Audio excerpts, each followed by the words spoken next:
El olvido no borra, solo reordena el alma. Vivimos en un mundo donde recordar es casi obligatorio. Recordar lo que nos hicieron, lo que perdimos, lo que dijimos, lo que callamos. Se nos dice que quien olvida traiciona, que hay que hacer memoria para aprender, para evitar que las heridas se repitan. Pero ¿qué pasa cuando el recuerdo se convierte en una cárcel? Cuando cada pensamiento es una cadena que sujeta el alma al pasado. ¿Es el olvido una forma de traición o una liberación? Olvidar no es lo mismo que borrar. El cerebro humano, incluso en su mayor esfuerzo por abandonar ciertos pensamientos, los transforma, los distorsiona, los guarda en formas que escapan al lenguaje, pero no desaparecen del todo. El olvido, entendido filosóficamente, no es una eliminación de datos, sino una renuncia voluntaria a seguir alimentando una emoción. En este punto cabe preguntarse, ¿olvidamos realmente o dejamos de reaccionar emocionalmente ante algo? ¿Es posible dejar de sentir sin dejar de recordar? En un mundo obsesionado con el perdón, muchas veces se ignora una verdad más íntima, que el olvido es más eficaz que cualquier disculpa. No porque se niegue la existencia del daño, sino porque se renuncia ante y a seguir dándole el poder de definirnos. El olvido no redime al agresor, redime al que ha sufrido. La frase, el olvido es la única venganza y el único perdón, se desliza en una paradoja que desconcierta. ¿Cómo puede una sola acción ser ambas cosas? Castigo y redención. La clave está en comprender que el olvido no actúa sobre el otro, sino sobre uno mismo. Vengar suele entenderse como devolver el daño. Pero el olvido en su naturaleza silenciosa hace más daño que cualquier acto reactivo, porque niega al otro el poder de la importancia, porque cuando dejamos de recordar a alguien, esa persona deja de existir en nosotros, y eso para muchos es más insoportable que el odio. En paralelo, el perdón, a menudo disfrazado de superioridad moral, implica recordar. Recordar el hecho, comprenderlo, y luego absolverlo. Pero el olvido no absuelve, el olvido disuelve. No busca comprender ni justificar, simplemente deja atrás. Y si el verdadero poder no está en tener la razón, ni en castigar ni en perdonar, sino en dejar de darle importancia, el olvido se convierte así en el último territorio de libertad. Un espacio donde nadie más tiene poder, donde lo que dolió se convierte en sombra, y la sombra con el tiempo desaparece en la luz. Este es el inicio de un viaje donde no buscamos justificar el olvido, sino entender su profundidad. Porque tal vez, solo tal vez, no recordar ya no sea un error, sino una forma elevada de sobrevivir. Si recordar es resistir, olvidar es rendirse. Esa pregunta ha dividido a filósofos, psicólogos y almas heridas durante siglos. En una sociedad que nos exige ser conscientes, que nos empuja a no pasar páginas hasta que haya un cierre, hablar del olvido como una solución resulta incómodo, casi ofensivo. Pero ¿y si esa incomodidad revela una verdad que no queremos ver? Hay quienes ven en el olvido una amenaza. Los historiadores lo combaten, los activistas lo denuncian, las víctimas lo temen. Y con razón. Olvidar puede ser una forma de repetir la injusticia, de invisibilizar lo que no debe repetirse. Sin embargo, no es el mismo olvido del que hablamos aquí. No es la negación de la historia colectiva, sino la emancipación del dolor individual. Hay una diferencia entre la memoria histórica y el rencor personal. La primera construye identidad, la segunda destruye paz. A veces mantener vivo un recuerdo es lo que mantiene muerta nuestra esperanza. ¿Cuántas veces repetimos historias de traición o daño como si fueran tatuajes emocionales que nos definieran? En ese sentido, el olvido se vuelve una declaración de soberanía personal. No necesito recordar lo que me hiciste para saber quién soy. No necesito repetir el dolor para mantener viva mi dignidad. Muchos filósofos, desde los estoicos hasta Nietzsche, han hablado de la necesidad de desprenderse del pasado, no como una negación, sino como una limpieza. La memoria, decían, es un jardín que se debe podar. No toda raíz merece crecer, no todo recuerdo merece flores. Desde esta perspectiva, olvidar es un arte, y como todo arte se practica, se aprende, se cultiva. Significa decir, esto ya no me pertenece, y en ese acto de renuncia hay un poder oculto. Porque quien olvida no porque no pueda recordar, sino porque elige no hacerlo, se libera. El olvido no es un accidente, no ocurre porque sí, es una decisión activa, un acto de voluntad, y es justamente por eso que puede ser visto tanto como venganza como perdón. Porque quien olvida deja de necesitar algo del otro, una explicación, una disculpa, un castigo, ya no espera nada. Y no esperar es la forma más poderosa de independencia emocional. Nos enseñaron a construirnos a partir de lo que recordamos, pero quizás la verdadera fortaleza está en lo que somos capaces de dejar atrás.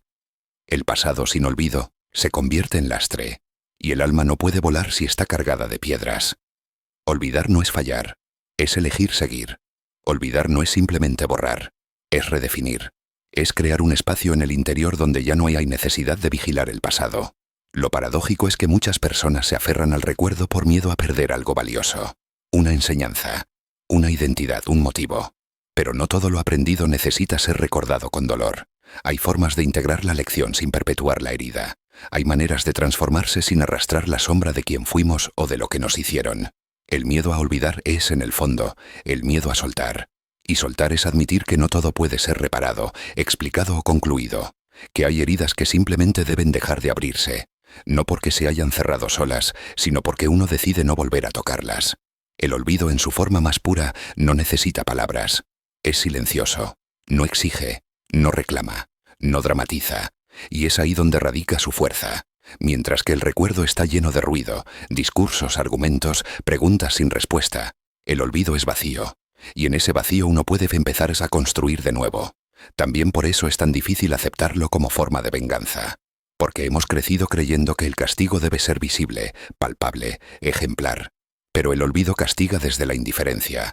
No con violencia, sino con ausencia. Y para muchos, dejar de importar es más duro que cualquier otra sanción. Al mismo tiempo, olvidar puede ser la forma más auténtica de perdón. No se trata de decirte perdono mientras se sigue sintiendo rencor. Se trata de dejar de pensar en la ofensa hasta que un día simplemente ya no está. El perdón dicho puede ser fingido. El olvido, si es real, no puede serlo.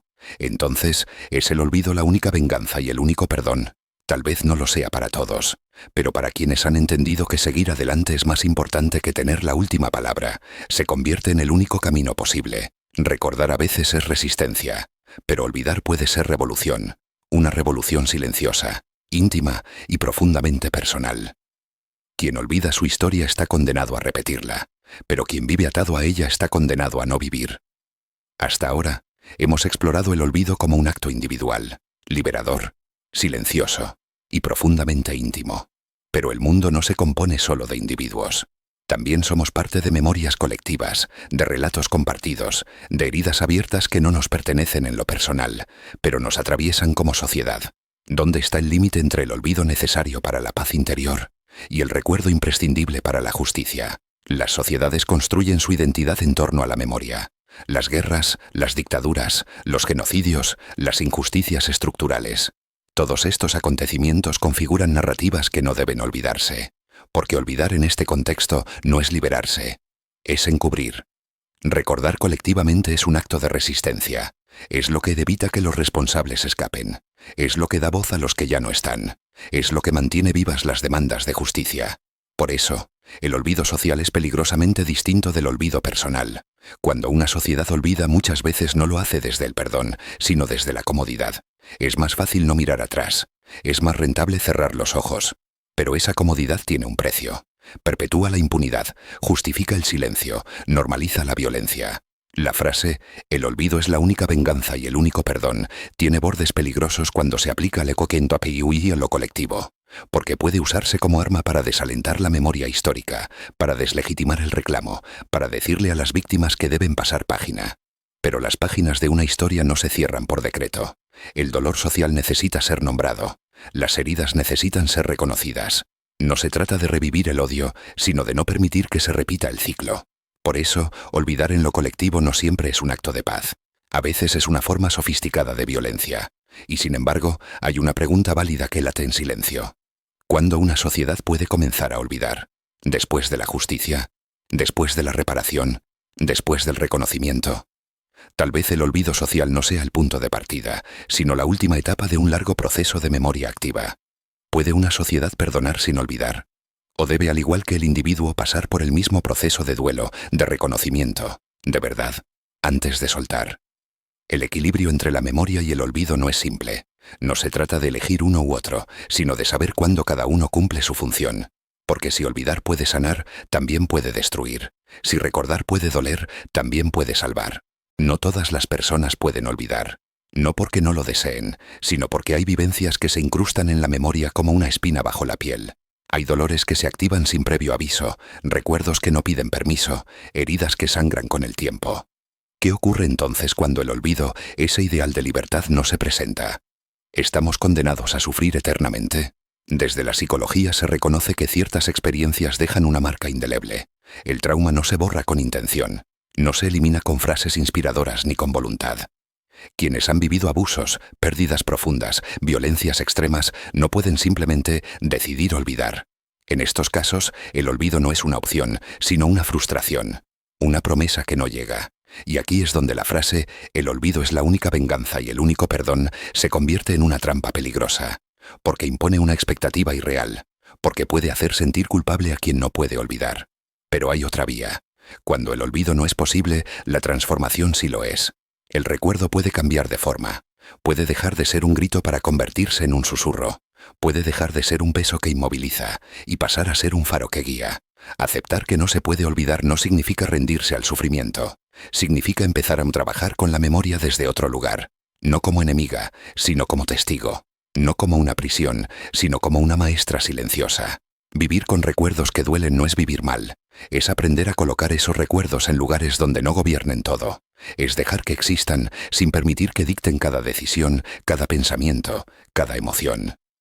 En este sentido, aparece una verdad importante. No todos necesitan olvidar. Algunos necesitan resignificar, otros comprender, y otros simplemente aprender y convivir con lo vivido sin permitir que lo vivido destruya lo que aún queda por vivir. El olvido no es siempre la cima. A veces, la verdadera paz está en integrar el recuerdo, sin dejar que devore lo que somos ahora. Tal vez el olvido no siempre sea posible. Pero si el dolor logra dejar de doler, si el pasado puede dejar de tener control, ¿no es eso, en cierto modo, un tipo de olvido? Llegamos al final, a esa frase que a mí ha acompañado este viaje como una brújula, pero también como un enigma. El olvido es la única venganza y el único perdón. Es una afirmación contundente, casi totalitaria, pero como toda frase poderosa, encierra múltiples capas, y cada una quizás es cierta solo en ciertos momentos, para ciertas personas. Hoy no intentaremos demostrar si es verdadera o falsa, intentaremos algo más complejo. Comprender por qué Fintomi y a veces vivir desde ella puede tener sentido, y por qué Mi en otras puede resultar peligrosa. Venganza y perdón. Dos extremos emocionales, normalmente opuestos, contenidos en una sola frase por medio de un tercer elemento, el olvido. Es extraño, contraintuitivo, y sin embargo tiene lógica si se observa con detenimiento. Olvidar puede ser venganza, porque elimina al otro como fuente de significado, porque niega al agresor su lugar en la historia emocional. No se trata de hacer daño activamente, se trata de quitar importancia. Y en un mundo obsesionado con la atención y la memoria, ser olvidado puede ser el castigo más temido. Al mismo tiempo, olvidar puede ser perdón, porque libera, porque deja de exigir reparación, arrepentimiento ni respuesta. No se necesita al otro para cerrar la herida. No se necesita nada más que tiempo, distancia y sobre todo, decisión de no mirar atrás. Esta dualidad no significa que el olvido sea siempre adecuado. Significa que a veces es lo único que queda cuando todo lo demás, la justicia, la empatía, la palabra, ha fallado. Pero también es importante ver lo que la frase oculta. No habla del proceso. No menciona el dolor que implica llegar al punto en que olvidar se convierte en opción. No advierte del riesgo de olvidar demasiado pronto, de forma forzada o superficial. Porque un olvido prematuro no es venganza, es negación. Y no es perdón, es represión. Olvidar sin procesar es como enterrar algo vivo. Tarde o temprano vuelve a emerger, más violento, más confuso. Por eso, esta frase debe entenderse como una posibilidad, no como una receta. Una culminación, no un punto de partida. Olvidar puede ser la respuesta, pero solo después del duelo, de la conciencia, de haber sentido todo lo que se necesitaba sentir. Tal vez no haya que elegir entre recordar o olvidar. Tal vez la clave esté en saber cuándo hacer cada uno. Recordar lo justo para no repetir. Olvidar lo necesario para seguir. A quienes cargan con recuerdos dolorosos, no se sientan obligados a olvidar si aún no están listos. A quienes viven presos del rencor, no esperen que el otro se destruya para soltar. Y a quienes creen que olvidar es perder, quizás es la única forma de realmente ganar. Porque en el fondo, el olvido no exige que el otro cambie. Solo exige que tú dejes de depender de él. Solo queda una cosa: libertad.